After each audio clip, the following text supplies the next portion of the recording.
Hello, my name is Thomas. Welcome to British Culture, Albion Never Dies. This is the 200th episode of my podcast, a count which I'm excluding occasional re-releases or short bonus episodes. I considered a few possibilities of what I can do to celebrate this landmark episode and ultimately decided upon this, in praise of Die Another Day, 2002's James Bond outing, the 20th James Bond film from Eon Productions. It's kind of part of a season of Bond film podcasts that I'm doing, especially because there's some major events coming up in the Bond community. Lots of people are travelling, lots of people are flying, so I'm just putting out quite a few Bond episodes at the moment, which I know people can bank and listen to on the aeroplane. Now, for non-Bond fans, and film fans in general perhaps, it would seem obvious that a James Bond fan should like pretty much any James Bond film, but every franchise has one instalment that kind of stands apart, right? To compare it to another franchise, when there were just 3 Star Wars films, it was generally Return of the Jedi. All fans agreed, Return of the Jedi, that's not the good one. The Ewoks were a common complaint for teenagers right from 1983 when the film came out. Now, when the prequels came out, and there were 6 Star Wars films, obviously there were some fans who, for them, only the old ones were okay, but for those who liked all 6, generally Episode 2 came under fire as the weakest link. Sometimes Episode 1, but generally it was Episode 2 among the hardcore fans. And now, of course, there are 9 episodes, and it's The Last Jedi which comes under fire. Although at the moment the online discourse is moving to criticise Episode 9. But again, just for the sake of variety, it's not always set in stone what that odd one out will be, and sometimes it changes. There's fashions in films. For a long time in the James Bond fandom, On Her Majesty's Secret Service was the forgotten Bond with a fake Bond and so on. That just goes to show how much things have changed. Right now in the James Bond community, On Her Majesty's Secret Service is held up as the best ever 007 film. And not just with Bond fans, of course. There's some very well-known Bond fans like Christopher Nolan who absolutely love this film. Like I say, every franchise, every fandom has one outing that all the fans agree is, well, not quite right. So doubtless all of you want to know which one it is for Star Trek Voyager Threshold. The episode Threshold, Series 2, Episode 15, is almost invariably it. For Harry Potter, I've discovered there's less agreement among the books. Most people like most of the books. But if there is one that comes under criticism, well, I feel 9 times out of 10 it's Chamber of Secrets. There's too many coincidences in the plot. For movies, it's absolutely set. For Harry Potter films, it's the Half-Blood Prince. Absolutely it. And when I see online lists of flaws of the films, not only is it invariably the Half-Blood Prince, but I'm finding myself adding to the list of flaws with that film, even though I like the Harry Potter books and like the Harry Potter films. I guess no one's quite as critical of these things as the fans themselves. Right now, for James Bond fans, the one that's the odd one out is Die Another Day, starring Pierce Brosnan, released 2002. It's the one with the invisible car. That's how it's normally referred to. I like it. I actually really like this film. In fact, I've probably watched this Bond film more than any of the other Bond films. And after 200 episodes, well, this is the 200th. Hopefully we've built up enough trust that Bond fans can stick with it for this one for half an hour. If not, I hope to see you at the 201st episode. And if this kills it for you, I understand. Thanks for sticking around so long. So, to talk about this film, first of all, I asked my fellow James Bond fans online, especially on Instagram, and I asked them what they think of this film 3 times, and each time I ended up with 3 kind of broad sets of answers. I was guaranteed, no matter how I asked, in chat groups, publicly, in stories, wherever I asked, Bond fans, there would always be a couple of people who said, I like the end credits. That joke made by, Slater and Waldorf in the Muppet Show back in the 70s. And doubtless people before that, some kind of variation on I only like this film when it ends. This from the hardcore Bond fans, they only like this Bond film when it finishes. Most commonly, however, people would say, I like this Bond film until. And there's different stop-off points. Some people really like the pre-title sequence. Some people like it until kind of Cuba. Some people like it until a big London scene. Some people like it until the Ice Palace. Some people even partway through the finale, which seems a bit late to drop off from a film. But lots and lots and lots of people message me and say, I really like this film until a certain point. A lot of people have kind of felt this was a film of two halves, which is something I don't really agree with. I think the tone is actually set out, quite honestly, in the first shot, the gun barrel shot, where he's walking along, you're looking down the barrel of a gun, he turns to fire, and for 19 films that's kind of been it, and the blood comes down. But for this one, there's a CGI bullet that shoots towards the camera. I feel that's the first bump in the film. Cubby Broccoli, the producer of these films for so long, used to talk about films needing kind of bumps, bits of excitement in the film. And for me, that's the first bump and the first one that lets you know kind of where this film is going. I feel you get on a train, you know where it's heading, and I think it's perfectly fair to step off the train before the terminal stop, but I feel this film sets out from the first gun barrel sequence. You know where it's heading, and for me, that's fine. If a film changes tone partway through, that's one thing, but I feel this film logically progresses. I'm actually going to stay for the most part on the positive. Like I say, I really like it, but I might as well address the main sticking points, and why not? I like to get this out of the way. When I eat a dessert, I leave my favourite bit till last, so I'm kind of doing that with this podcast episode. Like I say, I was asking my friends on Instagram, Bond and Beyond said, I like the complete first hour. My take on this, right? On paper, the first hour for this film has a really gritty, realistic story. And I'll set it out, so if you haven't seen it, apologies. But Bond is on a secret mission to North Korea. He gets captured, tortured, and released as part of a prisoner exchange, but he's not welcomed as some kind of hero. British intelligence had a leak. Key information was broadcast from a facility where James Bond was the only prisoner, and M tells him that with all the poisons and antidotes he was being injected with, he likely doesn't know what he did and didn't say. James Bond is under suspicion, and he must use his own wits and resources to escape his own side and find out who the mole in MI6 really is. That seems like a dark, gritty Cold War thriller, but in the execution of it, I mean, his mission to North Korea requires him going in by doing a world record breaking surfing attempt. And then he has a larger-than-life villain using a flamethrower from a hovercraft and doing like kung fu high kicks against a punching bag, which has his anger management therapist inside. There's all these sports cars set up in the demilitarized zone in North Korea. The torture scene is set to music by Madonna, and there's a focus on the glamorous so-called Scorpion Girl overseeing the poisons.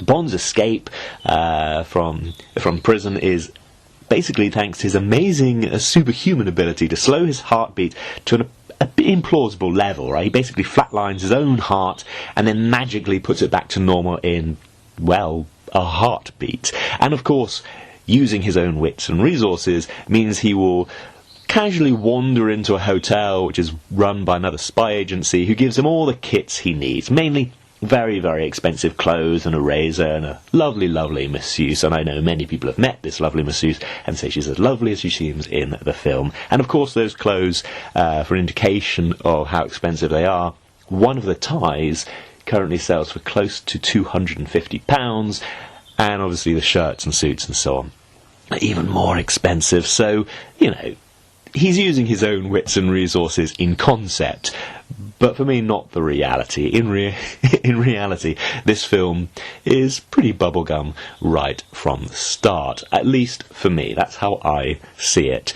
For a bit more detail, my friend Sifu Lamas messaged me and said, look, he likes everything until the Ice Hotel. Then, quote, it falls off a CGI cliff, which I think is a really common criticism of this film. And it's interesting, if you have the Greg Williams Bond on Set book, this is the making of, kind of making of. It's basically a load of really beautiful publicity photos. There's not really detail on how the film got made. The Ice Castle is virtually where this book ends. Virtually, right? There's a couple of double pages for the final third of the film, the same amount for the final scene. there's really not a huge amount after this, and then you've got a collection of random shots from throughout the filming time. So, according to Greg Williams' book, basically what Sifu Lamas says is the good bit of this film. That's the whole film, according to this book. In fact, interestingly to me, a lot of the ice palace is actually real. It's all sets and miniatures, and when I say miniatures, it's more bigatures. It's the size of a 2-story house, in fact larger than many people's actual houses. And the car chase looks really CGI at times, but it's actually more the style, the kind of overcranked camera. It's largely real and done on set with ingenuity. Contemporary CGI style is absolutely there, and obviously there's the CGI to help drop people into the scene. And, of course, we have front and centre in the infamous kite surfing scene, which is all CGI, and James Bond is right in the middle of this huge CGI scene. Previous Bond films have had similarly fake and outrageous-looking scenes, but normally it's focused on close-ups of the actors. They look at something, you see something rather fake and implausible, and then it cuts back. And I'll give You Only Live Twice as one example of this, with a volcano kind of exploding at the end, which looks ridiculous, but you're mainly focusing on the actors looking at dated effects, rather than having the actors surrounded by everything and making it kind of instrumental to the scene.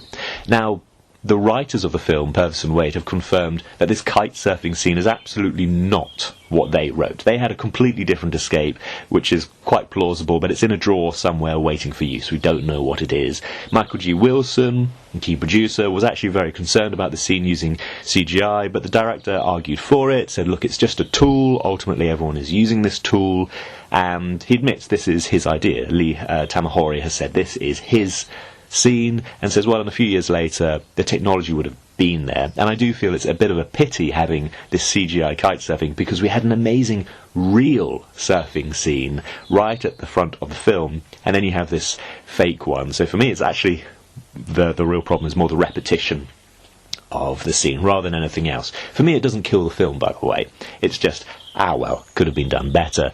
The final act, the grand finale, is very, very, very much CGI enabled. In fact, using much the same techniques that would be in Casino Royale later, so it really is about how you use them. Originally, the finale of this film, and this is really drawing on the book Some Kind of Hero by A.J. Chowdhury and Matthew Field, originally it was going to be a massive land base, but again, the director felt that's been done and done in the franchise, so something more creative was hammered out late in production. At one point in the scripting, the finale was actually going to be a real attack on New York, but obviously as they were developing this, 9/11 occurred, so all destruction in this film very, very quickly was changed to military areas and nondescript countryside. Civilians are not in danger. The end sequence was actually worked out more than a month into filming, and I would recommend that you check out that book, Some Kind of Hero, for the whole less abridged story. I've given a quick overview, but the book Some Kind of Hero really does have it. There's a common criticism of this film that it kind of killed the franchise and required a complete reset.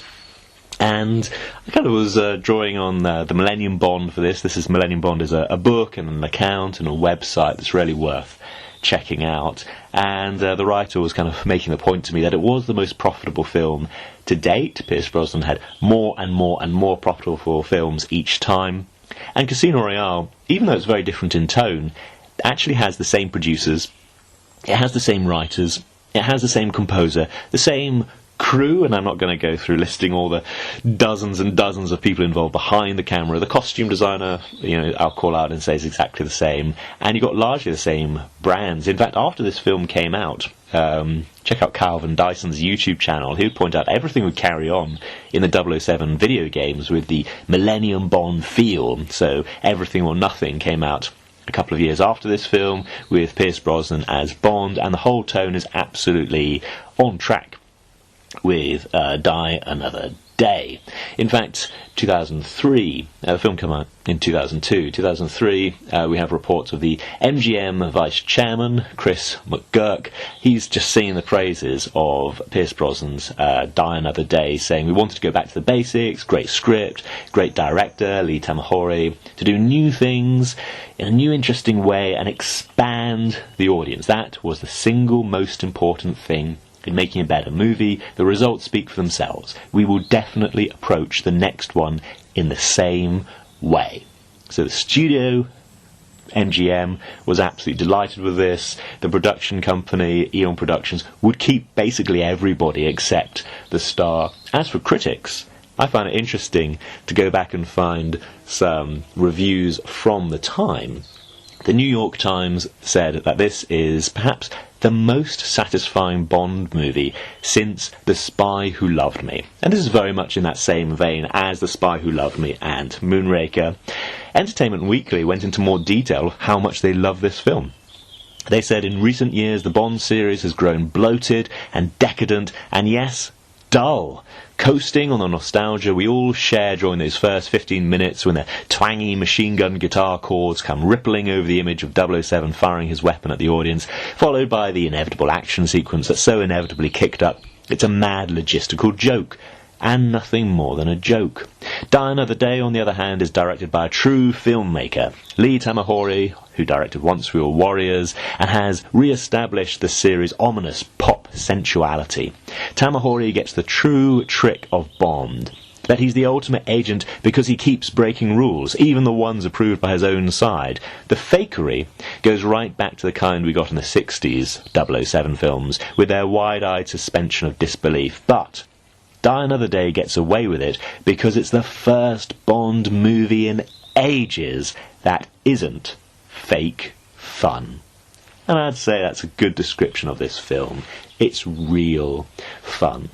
Cycling back to the MGM executive who was overseeing the Bond franchise, looking at Some Kind of Hero, again, can't resist going back to that book. We have some really interesting quotes from him. One of those is that he said, collectively, we thought The World Is Not Enough, the previous Bond film, was a little more plot-driven and a little darker than some of the other Bond films. We wanted to open it up a bit, a little bigger on the spectacle and action sequences. We were trying to position the Bond movies in the new age of Hollywood. So, what was that new age of Hollywood, the early 2000s? Now, for Bond fans, maybe the films exist in a complete bubble.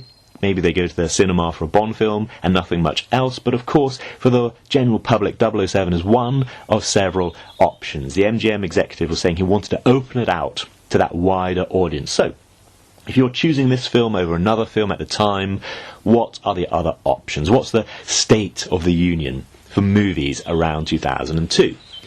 Well, this is the time of The Matrix and Star Wars Episode 1 in 1999. The Matrix definitely pushed forward how action and special effects are combined together. Star Wars Episode 1 really pushed the envelope on special effects. Previously, a big special effect film was something like the Titanic. Titanic has 200 special effects in it. Star Wars Episode 1 has 2,000 special effects shots in it. That's a real leap from 1997 to 1999.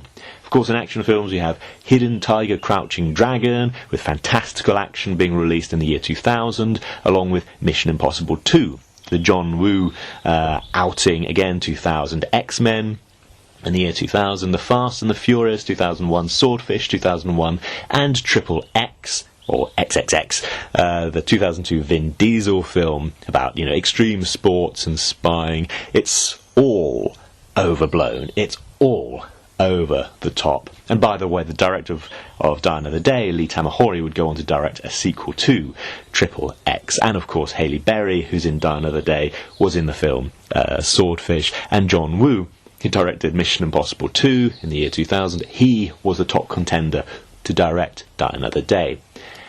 As for 2002 just in itself, in terms of wider films, not just action-adventure or spy films, but all films in 2002, the highest grossing films were: number 1, The Lord of the Rings, The Two Towers. Number 2, Harry Potter and the Chamber of Secrets, the second film. Spider-Man, Star Wars Episode 2, Attack of the Clones, Men in Black 2, and finally, place number 6, we have Die Another Day. So the top 5 films were all more fantastical films with much more CGI and much more leaning into that style. The Lord of the Rings, The Two Towers, of course, had that breakthrough of the CGI character Gollum, and it's often said that Jar Jar Binks tripped in episode 1 so that Gollum in The Lord of the Rings, The Two Towers could crawl, climb and leap. Harry Potter and the Chamber of Secrets is much more fantastical than the first one, leaning into computer-generated characters and monsters. Spider-Man is the first outing, but Star Wars Episode 2, again, has far more special effects and far more CGI characters than Episode 1. And Men in Black 2 is more CGI and much sillier than Men in Black, the original. In fact, I was quite surprised to watch the original Men in Black film recently and see how much more down-to-earth it is, because the sequels had lingered longer in my mind. So that's what's beating Die Another Day at the box office in 2002. Again, if I'm looking at the making of, I don't want to just read out the whole chapter of Some Kind of Hero, but it does give the best insight into the making of the movie. In the run-up to it, Michael G. Wilson and Barbara Broccoli, the Eon producers, really wanted something grounded, similar to The World Is Not Enough, and actually expected the director of The World Is Not Enough to come back, to return to directing duties. He was up to it, but MGM felt they could do better, bringing in a big name like John Woo. That didn't work out. Actor ended up with scheduling conflicts so that he couldn't return to a second Bond film. And so the film was put into limbo for some time as MGM and Eon disagreed over who should direct the 20th Bond film. Lee Tamahori became the director of choice, partly based on his film Once We Were Warriors. Now, this is actually a film about domestic violence. It's a pretty low-budget New Zealand film, but it's so insightful, so impactful, and so thoughtful. I've read that it's regularly shown in New Zealand in schools, in high schools, to teach and raise awareness on the topic of domestic violence.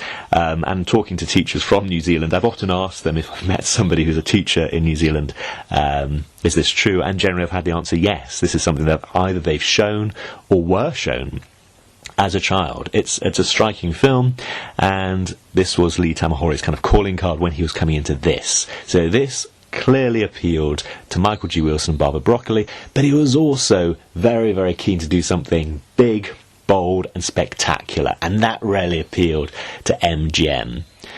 The original concept of Die Another Day was indeed quite grounded, quite realistic. In fact, they kind of wanted to do the book Moonraker, but more grounded. They had ideas for technology. For example, Bond's car should have some kind of adaptive camouflage. And this is based on real technology that was being developed in the UK by DERA or Quinter-Q. Its name changed partway through production of the real Defence Institute in the UK. And this adaptive camouflage is essentially cameras on one side of a car projecting onto a polymer the other. So it would be, I'd say it's camouflage, it's not invisible. The car became invisible, greatly to the surprise of the writers and some of the production. But that's a change as this film evolved in production. If you're interested in that kind of a Bond adventure around believable British technology, then do check out 1999's High Time to Kill, a novel by Raymond Benson, which is a British tech kind of enabled 007 thriller. And I really enjoyed it. The movie Die Another Day also has a space mirror, basically the big laser, the big super weapon, but that was initially inspired by the Russian space agency, who were essentially developing a big mirror to reflect the sun's rays into Siberia to enable farming, and the writers were saying, well, what if this is turned into a weapon? Again, that evolves into a fairly ludicrous and over-the-top super weapon. And the idea of the villain, there's a villain who disappears and reappears with a changed appearance. Obviously that's taken from Ian Fleming's Moonraker, and that's the character that the villain appears as, Gustav Graves, supposedly was modelled on Richard Branson. I've read that a bit, and that does explain the charming exterior. However, again, Some Kind of Hero suggests it's also based on Uday Hussein, who was Saddam Hussein's son, who was so Western educated he supposedly picked up a Yorkshire accent from one of his tutors. Uday Hussein loved to party, his father of course being a dictator of Iraq, the son being Party Hussein, and who even had his own cocktail that he would demand his friends to drink, a mixture of whiskey, brandy, vodka, cognac and beer. The New York Times magazine actually spoke to an Iraqi pop star who had to entertain at his parties, and the pop star said Uday Hussein did not need a reason to party. He would just have food and drink tables all out, whilst many people in Iraq were starving. Uday would get drunk and dance, and he'd bring out machine guns and start shooting them off. He'd point the guns right over my head, and the bullets would spray all over the place. I would sing right through the flying bullets. I couldn't hear the music anymore. I just had to keep going because I couldn't stop. The party ends when Uday is ready for it to end. At the parties there'd be about 5 or 6 men and 40 or 50 women. Uday was moody and people were expendable. This seems much more fitting as the inspiration for the villain of this film, who is given a Western education, but it doesn't quite work. Now, obviously, this changes into DNA gene therapy stuff to change his appearance. Again, you can see the evolution of this film, and I feel there might be some tension between MGM and Eon in terms of what they want. Ultimately, the director was trusted to do his own thing. Now, again, I'm asking my friends what do they think of this film, because surely my enthusiasm for this film, because I really enjoy it as a comic book romp, but surely my enthusiasm, I can't be alone in this. I asked my friend Sam, who is Bond Up North, what he thought, because he has a film watch-along club, so just message him on Instagram, Bond Up North, and it's a chat group. Everyone will watch the film at the same time in their own homes, but they will chat along in the chat group about it as we watch. Now, he asked his group, and Sam said, okay, it has its flaws, certainly a product of its time, but overall, Die Another Day is a great, fun, pure escapist film, and isn't that what we all want from a Bond film? Suzanne, whose Instagram handle is Suzanne5514, I think is well known among other fans, when I was watching it, I was surprised at how many times I went, oh, I really love this scene. Not everything is perfect, but no Bond film realistically is. And British Bond fan watched it and said, last night I changed my opinion of it. I thought the first part right up to the Ice Palace was excellent. Again, that first half of it, the more grounded stuff. I especially loved the Cuba stuff. The Iron Man second half was silly, but enjoyable. And I would lean into that, yeah, so it's also really good fun, and probably the reason I watch and rewatch it. And a very English institution, a US-based Instagram account, really looking at the Turnbull and Asser stuff, and Bond is wearing Turnbull and Asser throughout this film. He said, the best bit is that it's the last fun Bond film. And that would absolutely be my take. So many fans talk about how important it was in their journey to become Bond fans that they watched the Bond films, often in the cinema, and almost always with their fathers. It wasn't something they discovered on their own. Actually, that doesn't describe me, because I kind of did discover it more on my own, but the overall trend is other people loved watching it with their dads when they were a kid. So I'm kind of curious, if you are a father, which film since Die Another Day would you watch with a young son in the cinema? I guess there's no choice. It has to be a Daniel Craig film. It's not one of these. So I'd be interested in hearing which one or which ones, because every franchise needs some new stuff that a new generation can kind of have as their own. Otherwise the whole thing becomes a museum piece and just gets dated like cowboy films or sword and sandal epics. I think the best example was Flash Gordon, which had been phenomenally successful at one point, and then gradually it accrued more and more rules. The fans demanded you can only do this, you can never do that, and a young filmmaker came along in the 70s saying, I really want to make a new Flash Gordon. He was told, well, you can do it, but you must use this character, you must not use that character, this must happen, this must not happen. And it became such a straitjacket, he ultimately gave up and said, you know what? I'm going to make my own Flash Gordon. And that's what George Lucas did. He created his own one called Star Wars, which was so successful, it actually helped Flash Gordon get into production, but again, it was so restricted in terms of what they could do. The only thing they could do is have a phenomenal soundtrack. Even with Timothy Dalton, who of course would become James Bond in The Living Daylights and License to Kill, even with that, it just couldn't compete anymore. You needed the new stuff for a new generation. So that's what I look to for the Bond films. They need an injection of newness and new life from time to time. Die Another Day really does that, whilst for me, keeping enough of the old stuff to make it worthwhile to an older fan. Bond Up North himself, I asked him, what's your favourite scene? As a follow-up question, and he said the fencing scene or the car chase. Again, I look to Bond of the Millennium, a writer who rarely argues for this renaissance, the reassessment of the Pierce Brosnan era. And Bond of the Millennium said, "Die another day, director Lee Tamahori observed that fencing was usually seen as a boring sport, and the only way to make it attractive for an action-craving audience was to expand the duel arena between the two men and show how Gustav Graves could quickly lose control. These are the days of the Matrix and Crouching Tiger, Hidden Dragon. That is why we suggested that we up the ante. When you make it into sabres and broadswords, you can go anywhere." Tamahori also showed his surprise at the fact that both Pierce Brosnan and Toby Stephens were so involved in this confrontation they did 90% of the action themselves, rarely resorting to stuntmen. I agree with this 100% about the actors doing it themselves, because often in films you have a close-up of the actor with a quick reaction shot, an angry face or whatever, waving their arms around, goodness knows you can't see whether they're coordinated or not, and then you cut to a long shot where it's clearly stuntmen doing a good bit of fighting. But this has a large number of kind of mid shots, so you can both see the choreography, you can see the action, and you can see the actors' faces, and it just seems a lot more involved. It seems, well, a lot more fun. That whole sword fight takes place at Blades, which is actually the Reform Club, or modelled on the Reform Club. And I've been to one London club, thanks to my friend Alex Lamas, which actually just really reminded me of an officer's mess for the Army or for the Navy. And it's very, very discreet from the outside, a quiet reception. Upstairs a nice series of kind of dining rooms upstairs and a bar. When my father was in London as a young officer, working at the time at the Ministry of Defence before another posting, he'd go along to the Army and Navy Club as a guest of someone who's more long-term in London, and he was presented there with a glass engraved with the Remy Cap badge, the Royal Electricians and Mechanical Engineers that he was part of, which we still have. It's a nice gift from the club to a then-serving officer. The Reform Club, where Die Another Day is kind of modelled on, it was founded more as a political club, not a military club, in the 1830s.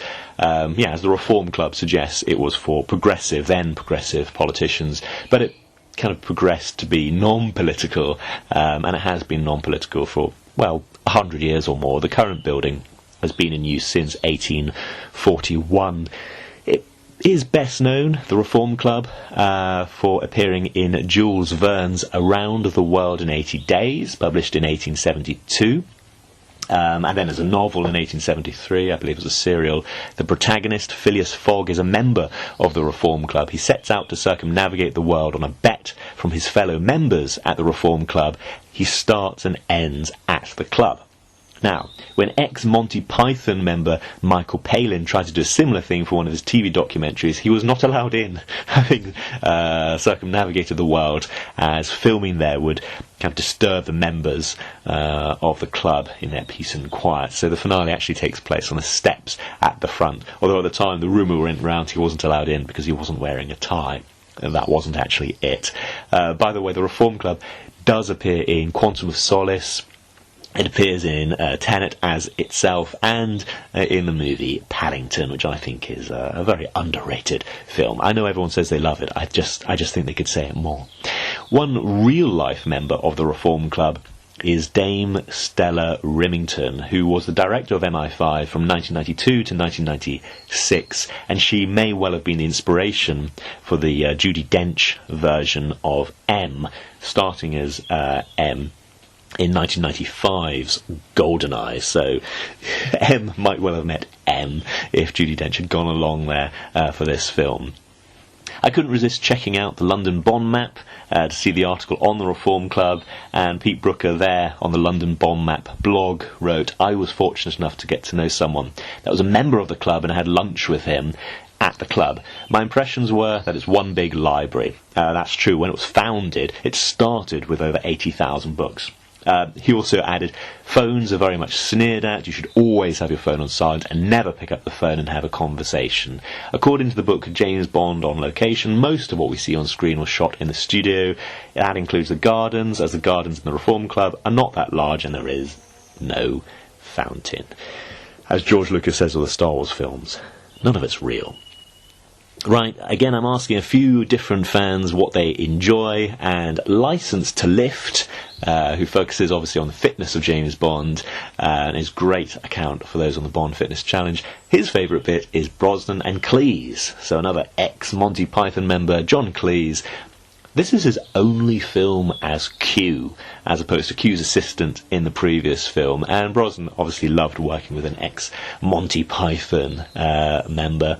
We also have, this film is set in an abandoned station, abandoned station for abandoned agents, and that's a cool location to visit. Again, find it using the London Bond map. So I've been along to the one seen in the film, the entrance to it. A friend of mine said that he went to it when the door opened, and it was all just electrical stuff. It's an electrical cupboard, and I'm like, what's the secret combination of wires that opens it up to reveal the secret MI6 headquarters? Anyway, it's inspired by a former station that's really close to Eon House, where the story kind of people are all meeting together, the producers and so on. So you just go out of Eon House and round the corner. So I've been to that as well. And obviously this idea is used in Skyfall, essentially. So fun to visit as you potter about London. And in fact, pottering about London is something this film does pretty well. Again, this is from the Millennium Bond. He said one of his favourite things was that you really just see the touristic side of London, including Buckingham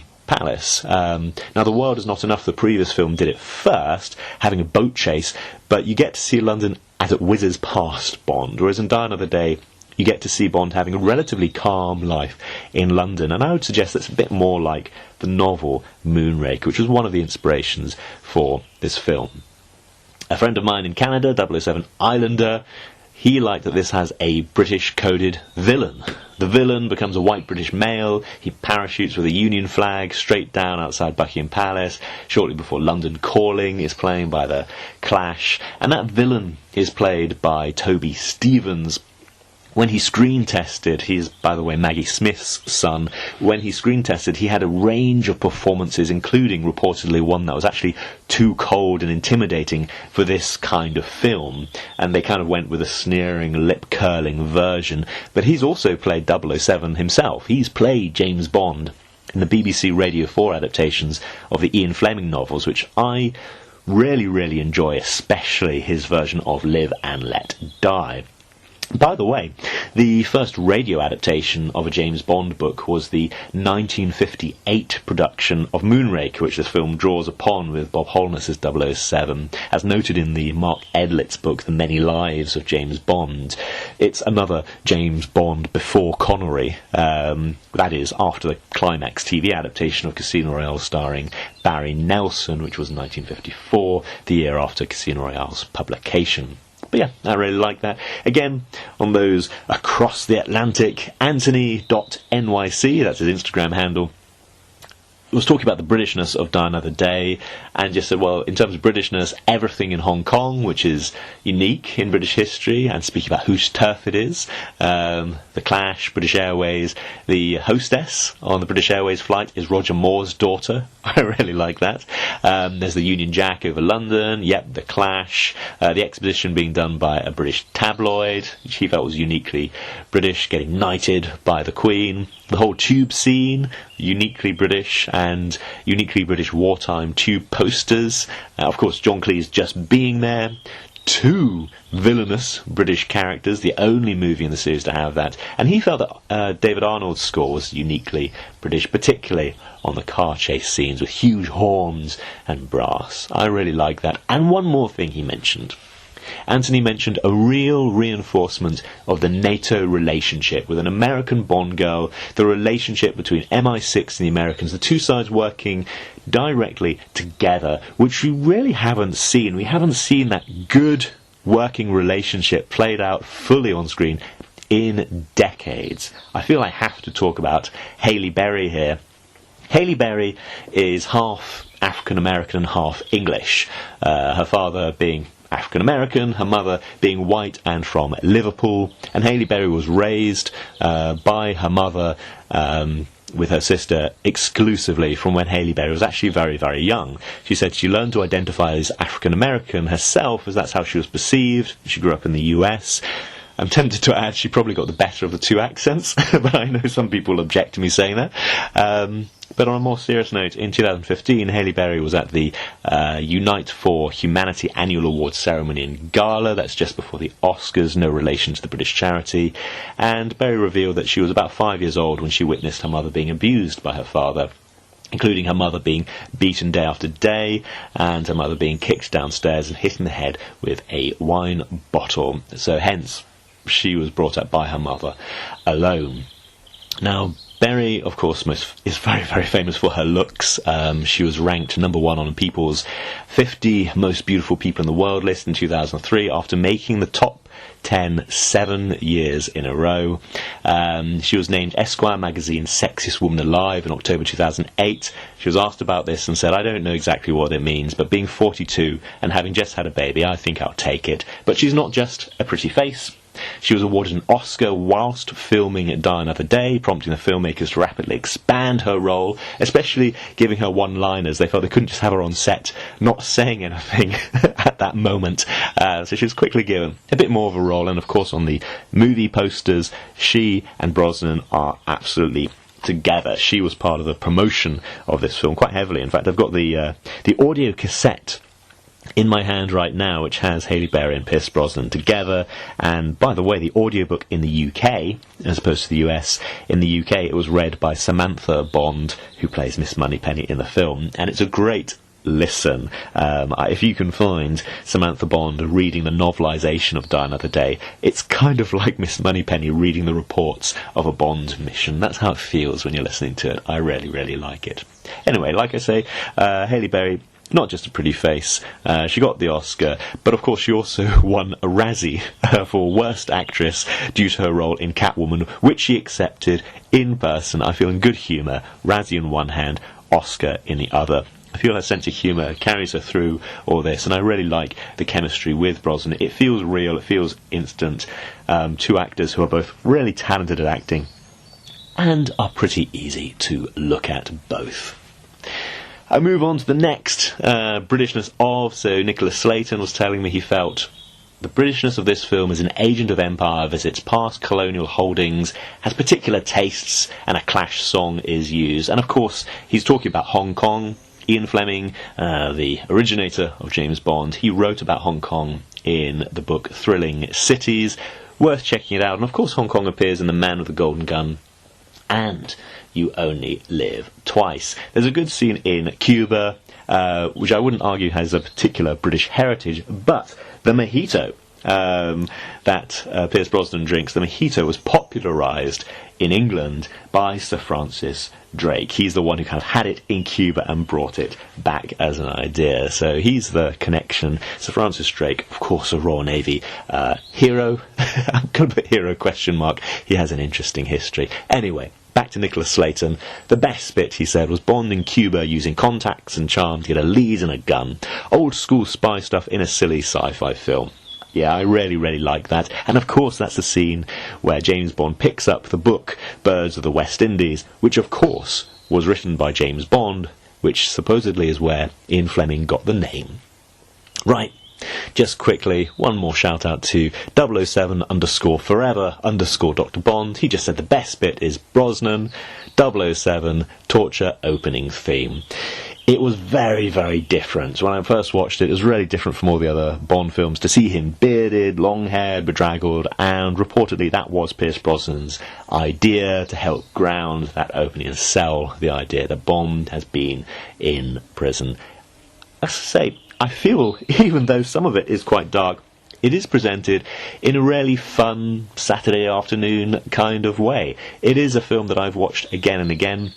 Oh, and part of the fun of it is that because it was the 20th James Bond film, it's full of odd references to the previous 19 films. Now, some people would argue all the Bond films are essentially remakes of the previous films, and often there are scenes. I think Spectre has quite a few that are carried across from previous ones. I think this does it really well as a series of Easter eggs rather than a series of rehashes. Now, for personal reasons, I couldn't see it on release, not for a few years, but when I was finally able to see it, I found it fantastic. It's almost like it was a bonus film, essentially, to the Pierce Brosnan set I really, really enjoy. And one observation on it from somebody I know said, it's the film with the most James Bond. And I asked, what do you mean by that? And he said, well, there's 007 himself, and we see 007 himself as an agent, and then tortured, and then as a rogue agent, and then an agent again. But we also have a black female American 007. We also have a white female British 007, and I haven't mentioned so far Rosamund Pike. This was her first time on a film set. She was 23 at time of release, and of course has gone on to greater things later on, nominated for an Oscar for her role in Gone Girl, and famously has brought up her son to speak Chinese as well as English. Anyway, we also have a dark side Bond, James Bond, Gustav Grave, who's almost like a parody James Bond in how he puts himself across. I think that's brilliantly well done, and especially the fact that this guy would later go on to play the radio James Bond so well. We also have a kind of an East Asian dark side Bond in Zhao. He's a one-to-one match for Bond. When it's a prisoner exchange, it is Zhao for Bond. It's not a collection of people. One man, Bond, swapped for one man, Zhao, who is an agent. Now, we have this elsewhere. Of course, the Man with the Golden Gun has the dark side Bond, but no other Bond film does it nearly so much and nearly so blatantly. So many characters in this Bond film are modelled as variations on Bond himself. And yes, we have all that CGI, and yes, we have all that tech, but whether in the car chase or the finale, Bond comes out on top. Not because he has the best technology, but because he is the best man. It's man versus machine, and the man is best. It's a triumphal film, a celebration of all that is Bond, and you do go out on a high. So I think this film is absolutely underrated. It's a film I really, really enjoy. This is my 200th episode, and I have devoted it to praising this movie. I hope you've enjoyed the episode. I hope if you see this film again that you'll enjoy it, and I hope you'll stick with it to listen to the 201st episode that's coming up next. Thank you very much for listening. Goodbye.